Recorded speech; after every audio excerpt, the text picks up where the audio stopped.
Salam sejahtera. Baru-baru ini Hamzah Zainuddin telah melawat Sabah dan membawa satu slogan yang baru, yaitu Kasih Bagus Sabah.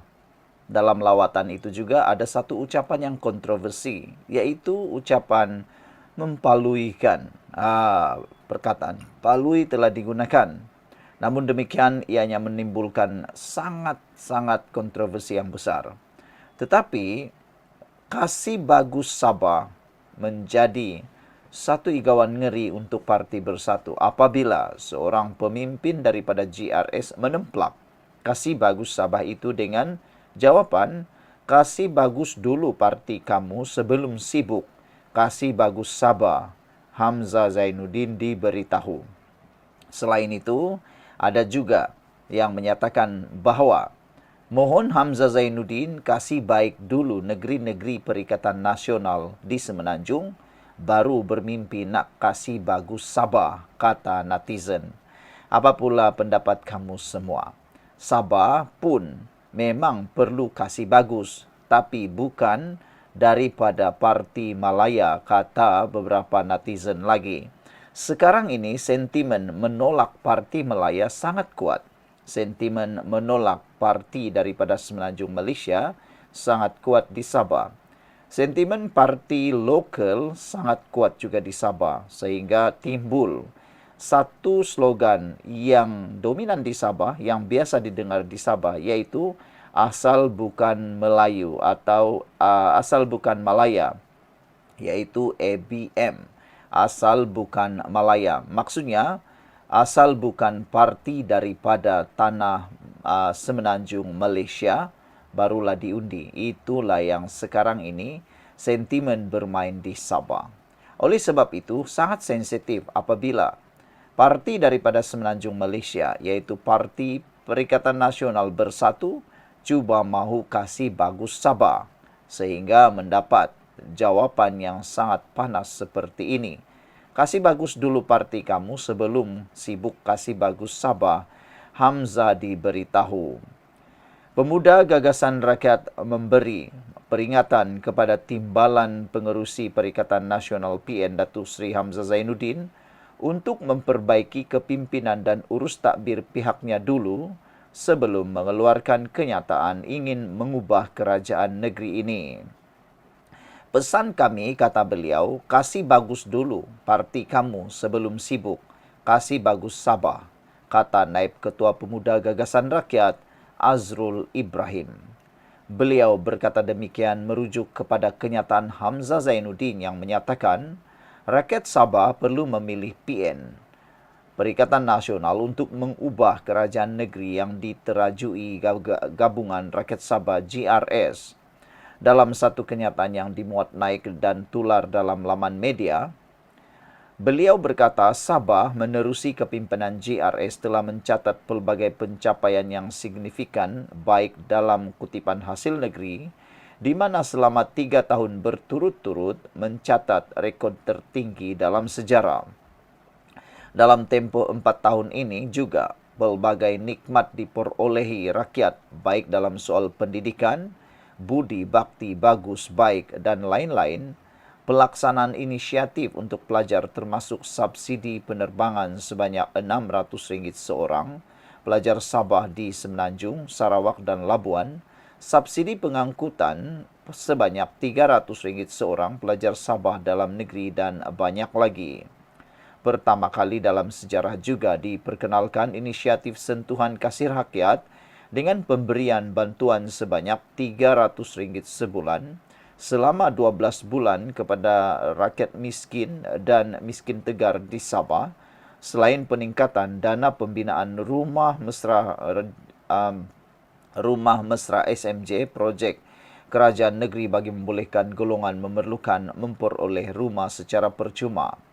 Perancangan rapi kerajaan negeri dalam soal tenaga boleh diperbaharui akan dapat mengatasi gangguan bekalan elektrik serta air dalam tempoh 3 hingga 5 tahun mendatang dengan pelaksanaan projek empangan hidroelektrik Ulu Padas dan Round of River di Tenom, projek gas enjin di KKIP dan Sipitang. Selain itu, pelaksanaan solar farm di 15 kawasan seluruh negeri yang pasti menambah kapasiti grid bekalan elektrik seluruh Sabah selain perancangan dan pelaksanaan loji rawatan air bagi memastikan bekalan air sentiasa memenuhi keperluan dan permintaan. Komitmen ini jelas menunjukkan kerajaan GRS memiliki keupayaan untuk membawa Sabah lebih maju pada masa akan datang, katanya lagi. Dalam pada itu, beliau turut mempersoalkan kenyataan Hamzah sebelum ini yang dilaporkan memberi bayangan akan bertanding sebanyak 18 kerusi Dewan Undangan Negeri dalam pilihan raya negeri 17 akan datang. Namun kenyataan beliau yang partinya akan bertanding di 18 kawasan DUN nyata menimbulkan pertanyaan, adakah mereka akan bergabung dengan parti lokal kelak? Seingat saya, beberapa program yang dibuat oleh parti beliau di Sabah turut dihadiri oleh pemimpin sebuah parti lokal yang pernah menerajui negeri Sabah. Jika ini benar, PRN 17 Sabah bakal menyaksikan pertembungan sekurang-kurangnya 3 blok parti politik, katanya lagi. Sekian dulu untuk kali ini. Jangan lupa tinggalkan komen Anda. Salam sejahtera. Terima kasih karena bersama dengan saya di Nazilin Unity Channel. Biadab palu ikan rakyat Sabah. NGO lapor polis Hamzah Zainuddin. Adakah Hamzah juga akan menerima nasib yang sama seperti diterima oleh seorang aktivis politik yang juga seorang kartunis, yang mana beliau didakwa menghina TYT Sabah yang baru, yaitu Tun Musa Aman. Beliau telah ditahan di Sabah walaupun telah dilepaskan, dan dengar-dengarnya Mahkamah Anak Negeri di Keningau juga mahu memberikan sogit kepada beliau. Kalau tak silap namanya Fahmi Reza. Namun demikian, menjadi persoalan sekarang ialah, adakah Hamzah Zainuddin akan menerima nasib yang sama seperti Fahmi Reza apabila beliau pula, Hamzah Zainuddin pula, biadab paluikan rakyat Sabah, kata NGO, apabila NGO ini membuat laporan polis. Saudara-saudara sekalian, tindakan Timbalan Pengerusi Perikatan Nasional PN Datuk Seri Hamzah Zainuddin mengungkapkan perkataan palui dan ditujukan kepada rakyat Sabah disifatkan sebagai satu perbuatan yang biadab dan telah mengguris hati ramai rakyat Sabah. Kata rakyat Sabah, para netizen di Sabah, mereka kata ada lagi perkataan yang sesuai untuk digunakan selain mempaluikan rakyat Sabah. Apa pula pendapat anda? Klip rakaman Hamzah yang juga ketua pembangkang itu tular di media sosial ketika berucap pada program Jelajah Sabah Bersatu di Sepanggar baru-baru ini. Memetik laporan Malaysia Gazette, pengerusi Gerakan Kuasa Rakyat Malaysia G57, Datuk Zulkarnain Mahdar berkata, walaupun ditujukan khas kepada Ketua Menteri Sabah, namun perkataan itu dianggap satu penghinaan kepada rakyat Sabah. Perkataan palui atau bodoh tersebut mungkin ditujukan khas kepada Ketua Menteri Sabah, Datuk Seri Haji Jinor. Namun, siapa sahaja individu yang dimaki atau dihina oleh orang luar, ia akan menyebabkan solidariti kami ke atas mereka. Katanya menerusi satu kenyataan kepada Malaysia Gazette hari ini. Zulkarnain yang juga Ketua Penasihat Gerakan Bangkit Sabah mengatakan akan menggerakkan ahli-ahlinya membuat laporan polis di seluruh Sabah bermula hari ini dan esok. Ia bagi memastikan tindakan tegas dapat dikenakan ke atas Hamzah Zainuddin, katanya lagi. Beliau juga menggesa kerajaan Sabah menggunakan kuasa imigresen untuk menghalang pemimpin dan aktivis politik yang bersikap sebegini daripada semenanjung untuk memasuki Sabah.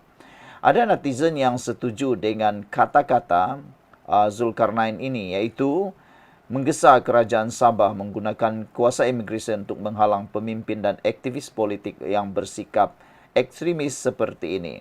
Kata mereka, jangan membawakan ekstremisme ke dalam Sabah maupun di Sarawak, kerana di Sabah sudah unik dengan ada sekarang ini.